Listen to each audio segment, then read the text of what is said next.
पाकिस्तानी नागरिक गुलाम हैदर, सीमा हैदर के असली पति और 4 बच्चों के बायोलॉजिकल पिता, जिन 4 बच्चों को उनकी वाइफ सीमा गुलाम हैदर दुबई के रास्ते से नेपाल होते हुए उन बच्चों को नेपाल से अगवा करके ह्यूमन ट्रैफिकिंग करके भारत में लाया गया था, जिनके खिलाफ एंटी ह्यूमन ट्रैफिकिंग ब्यूरो और नेपाल पुलिस को गुलाम हैदर की तरफ से उसके 4 बच्चों को वहां से अपहरण करने, अबडक्ट करने, गलत तरीके से नेपाल की सीमा का और भारत सीमा का उल्लंघन करके क्रॉस करने, वीजा कानून को तोड़ने, नेपाल के कानून को तोड़ने और उन बच्चों का धर्म परिवर्तन करने, इलीगल डिटेन करने के जुर्म में एक कंप्लेंट नेपाल पुलिस को दी गई थी, नेपाल सरकार को दी गई थी गुलाम हैदर के द्वारा मेरे जरिए से।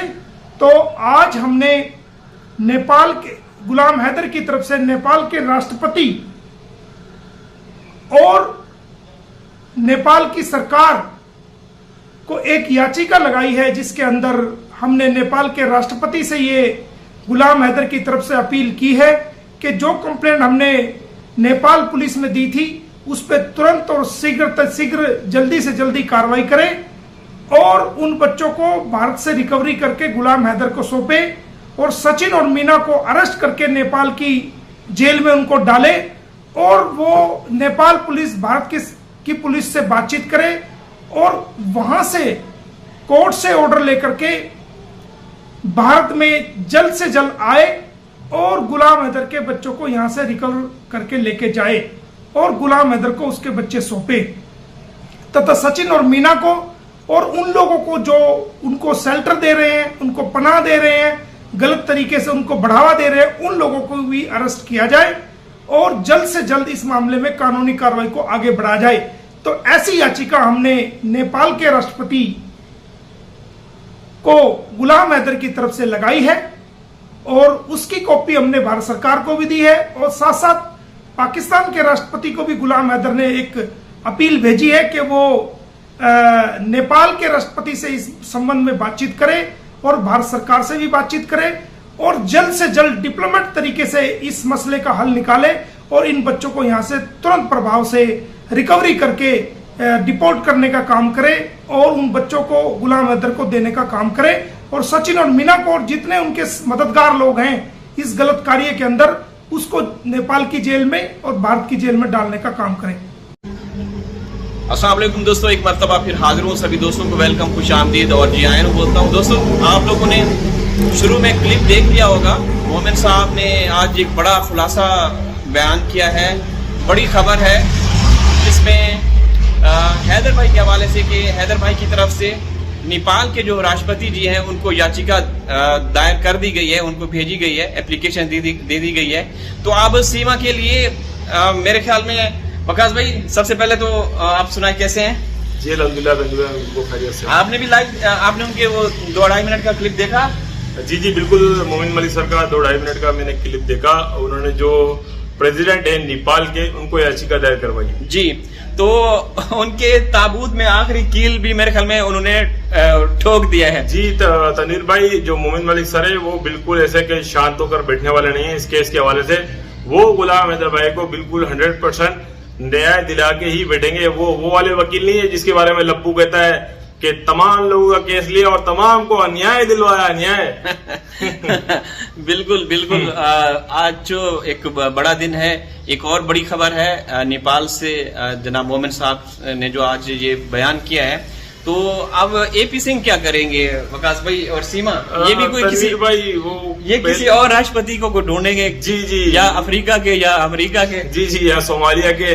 जैसे कि तनीर भाई देखे, ये कह रहा था पहले कि वो जी पहले हिंदुस्तान को जो मैं दरखास्त दायर की है, फिर उसने कहा कि जी वो हमने अमेरिका की एजेंसी को कह दिया है, वो गिरफ्तारी भी होगी, फलाना भी होगा। फिर एंड में उसने कहा कि पाकिस्तान को कह दिया, दरखास्त दे दिए, वो गुलाम हैदर को जो है ना अब जो अरेस्ट करेगा। तो तनीर भाई, ये वकील जो है पागल वकील है। ये पागल कुत्ते की तरह कभी किसी गाड़ी के नीचे घुसता है, कभी किसी गाड़ी के नीचे घुसता है। इसका यही काम है बस। बिल्कुल वकास भाई, एक तरफ तो ये कहता है पाकिस्तान बुरा भला बोलता है, दुश्मन देश, और जब इसने बात की पाकिस्तान अदालतों के हवाले से कि मैंने वहां याचिका दे दी, तो फिर ये कहने लगा पाकिस्तान की मान नहीं है, अदालत को, या वो हिंदी में पता नहीं न्यायालय बोलते हैं, माननीय न्यायालय को हाँ। हमने ये भेज दिया है, ये कर दिया, वो कर दिया, तो पाकिस्तान सरकार अब एक्शन लेगी। और पाकिस्तान सरकार से कहता है कि ये ताल्लुकात भी अब बेहतर हो रहे हैं। भाई 4 दिन पहले तो कहता है जो है दुश्मन देश है, फिर 4 दिन बाद कहता है पाकिस्तान से ताल्लुकात बेहतर हो रहे हैं। अबे भाई तू कोई इंडिया का प्रधानमंत्री है, राष्ट्रपति है, क्या है तू? राष्ट्रपति है कि तनीर भाई कभी ये बोलता है कि जो है ना दुश्मन देश है, कभी कहता है हालात बेहतर हो रहे हैं। अगर हालात बेहतर हो रहे हैं तो तनीर भाई इससे क्या ताल्लुक है एपी सिंह का? ये कोई भारत का कोई राष्ट्रपति है, कोई प्रधानमंत्री, क्या है? बिल्कुल ये बौखलाया हुआ ऐसा गलत किस्म का एक ऐसा इंसान है जिसको इंसान नहीं कह सकते विकास भाई, एक दरिंदा है। और अभी तो वो एक उसके खिलाफ भी उसका भी साथ दे रहे हैं, क्या नाम है वो जो एक कोई कहते हैं दरिंदगी करने वाला है, वहां जेल में है, तो उसके समर्थन कर रहे हैं कि उसको निकाले। तनीर भाई ये जितने भी यानी कि समझ लें जो अपराधी होगा, जो बलात्कारी होगा, जो लोड घसोट करता होगा, जो चोर होगा, जो डकैत होगा, जिसका केस कोई नहीं लेगा, उसका केस ये घटिया वकील लेगा, क्योंकि इसमें इसकी टीआरपी होगी, लोग इसको बुरा भला कहेंगे। इसमें भी इसको तनीर भाई मजा आता है, यानी कि लोग अगर इसको बुरा भला गालियां भी दे रहे हैं ना, ये तो ऐसी कैमरे पे आगे कहता है कि जी मेरे को गालियां दे रहे हैं, ये इसको मजा आता है तनीर भाई। ये बोलता है मेरी टीआरपी बढ़ रही है, मैं फेमस हो रहा हूँ, यानी कि वो कहते हैं ना सस्ती शोहरत, ये बोलता है गंदी शोहरत इसको चाहिए, यानी कि इसको गालियां ही पड़े तो ये खुश होता है। ये सब वकील है जी। बिल्कुल विकास भाई ऐसे ही है। अब तो जो नेपाल से खबरें आएंगी वो देखने सुनने लायक होगी। नेपाल सरकार भी एक्शन में है और कभी ऐसा भी हो सकता है, कोई बड़ी ब्रेकिंग न्यूज भी आ सकती है कि नेपाल से एक पुलिस का दस्ता या जो पुलिस बल है वो हिंदुस्तान के लिए रवाना हो चुका है सीमा की गिरफ्तारी के लिए। ऐसी खबरें भी, ऐसी खबरों की तवक्को की जा सकती है। जी तनीर भाई देखिए, इसने खिलाफ वर्जी तो नेपाल के कानून की भी की है ना, क्योंकि जब नेपाल के जो अधिकारी हैं, जो पुलिस है, जो भी एजेंसी के जो लोग हैं, उन्होंने इससे पूछा तो इसने अपने आप को इंडियन बताया कि मैं इंडियन की यानी कि जो शरीयत रखती हूँ, इंडिया की नागरिकता रखती हूँ, यानी कि इसने जो नेपाल के भी जो सरहद उसको भी इसने एक तरीके से धोखा दिया है वहाँ की एजेंसीज को। जी बिल्कुल, इन्होंने सबको धोखा दिया और अभी तक धोखा दे रहे हैं। लेकिन वही बात कि बकरे की माँ कब तक खैर मनाएगी, जितना भी कर लें। हैदर भाई की भी तैयारी है, हैदर भाई से भी मोमिन साहब का संपर्क है। जो चीजें हैदर भाई से हुई थी वो रफा दफा हो चुकी हैं। लोगों ने बहुत कोशिशें की विकास भाई के इस केस को बिगाड़ा जाए। अब सही मौका है कि हैदर भाई से ये गलती हो गई या वो हो गया, ये हो गया। हैदर भाई ने ना गलती की ना वो करेंगे। ये तो देखें, ईद करीब थी, ईद से पहले कुछ ऐसे जुमले थे जो उन्होंने बोले हैं, वो मोमिन साहब भी समझते हैं और हैदर भाई भी और उनकी लीगल टीम भी समझती है।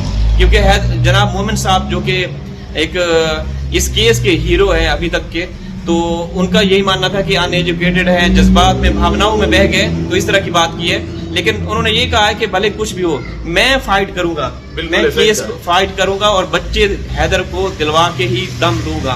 बिल्कुल जो मोमिन मलिक सर है उन्होंने मतलब इस बात को उन्होंने बिल्कुल लाइटली ही लिया है।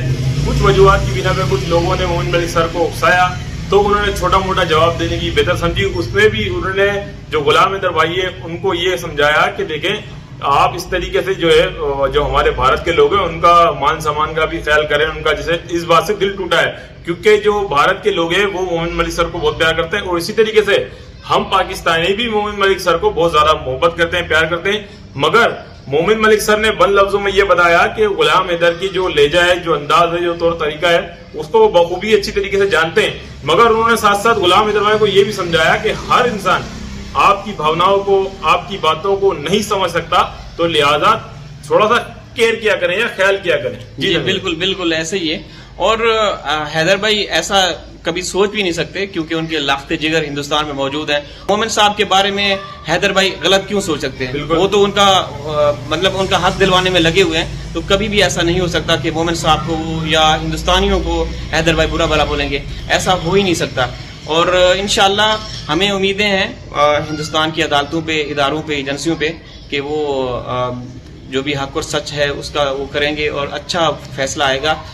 हैदर भाई के बच्चे मिल जाएंगे। लेकिन वकास भाई मेरी ख्वाहिश है, मेरी इच्छा है, मैं चाहता हूं कि जो हैदर भाई जो सीमा है ना, इसका जो घुमंड अक्कड़ है ना, अभी इसकी खाक में मिलनी चाहिए इस मौके पे, जिस तरीके से नाच रही है, उछल रही है, कूद रही है। जी तनवीर भाई, बज़ाहिर तो वो ये दिखाती है कि जैसे इसको कोई असर नहीं होता किसी भी बात का, मगर तनवीर भाई ऐसा बिल्कुल भी नहीं है। आप देख लें, जब स्टार्ट में जो एक हैदर भाई ने एक वीडियो सिर्फ शेयर की थी ना, उसकी मार पिटाई वाली और कुछ जो ऑडियो लीक्स हुई थी, आप उससे भी अंदाजा लगा सकते हैं ये बिल्कुल अजीब सी डरी भी कह लें, सेमी भी कह लें। जब जैसी मोहन मलिक सर आए तो भी लोगों ने ऑडियो सुनी इसकी कि मैं डर जाती हूँ, मैं फलाना हो जाता है। तो ये तनवीर भाई डरती भी है, ये खौफ में भी आती है, ये परेशान भी है, इसकी नींदें भी उड़ी हुई है, मगर ये लाइव में आके ये जाहिर करने की कोशिश करती है कि ये बिल्कुल जो है ना बिल्कुल परेशान नहीं है, इसको कोई किसी किस्म का मसला नहीं है। मगर तनवीर भाई ये टेंशन में आती है, यानी कि कोई भी जब सबूत की बात आती है, जैसे कि ये बीच में एक जफर था तो वो पहले से कह रहा था तो हर किसी को कहती थी सबूत दिखा दो, सबूत दिखा दो। जब सबूत दिखाए तो इसके पास कहने में कुछ अल्फाज नहीं थे, तो फिर दूसरी तरफ ले जाती है केस को। बिल्कुल ऐसे ये इनके पास ये जब कोई अहम मौका होता है तो इनकी बर्थडे या कोई इवेंट शुरू हो जाते हैं। अच्छा तनवीर भाई, अभी तो इसने सीमा हैदर ने एक नया काम शुरू कर दिया, पता है आपको? तो मैं आपको बता चलूं कि ये किसी भी चैनल वालों को जो है ना खुद ऑफर कर रही है और उनसे ना प्यार मोहब्बत की बातें कर रही है, अच्छी अच्छी बातें कर रही है, आपकी केयर करते हैं, आपकी इज्जत करते हैं, ताकि जो लोग इसका विरोध करते हैं वो इसके समर्थन में आ जाए। यानी कि कितनी ज्यादा लोगों की ओरिजिनल अपनी आईडी से जाकर ये लोगों को बेवकूफ बना रही है, उनको अच्छे अच्छे शब्द से पुकार रही है, मैं आपकी बहुत इज्जत करती हूँ, मैं आप बहुत अच्छे हैं या बहुत अच्छी, इस तरीके से तनवीर भाई अभी कर रही है। बिल्कुल ऐसे ही है। इसके बारे में जिक्र ये हमारे शाहिद हुसैन भाई ने भी किया था, यही जिक्र। जी जी बिल्कुल ऐसे ही है। और अब इनके पास और हाल ही नहीं है कोई, अब ये बिल्कुल डरे हुए अंदर से इनकी जो शक्लें हैं ये आप बता रही हैं कि आप बहुत जल्द जेल की सलाखों के पीछे होंगे। तो दोस्तों अभी हम वीडियो का इख्तिताम करते हैं, इंशाल्लाह हाजिर होंगे किसी और वीडियो में, तब तक अल्लाह हाफिज। अल्लाह हाफिज।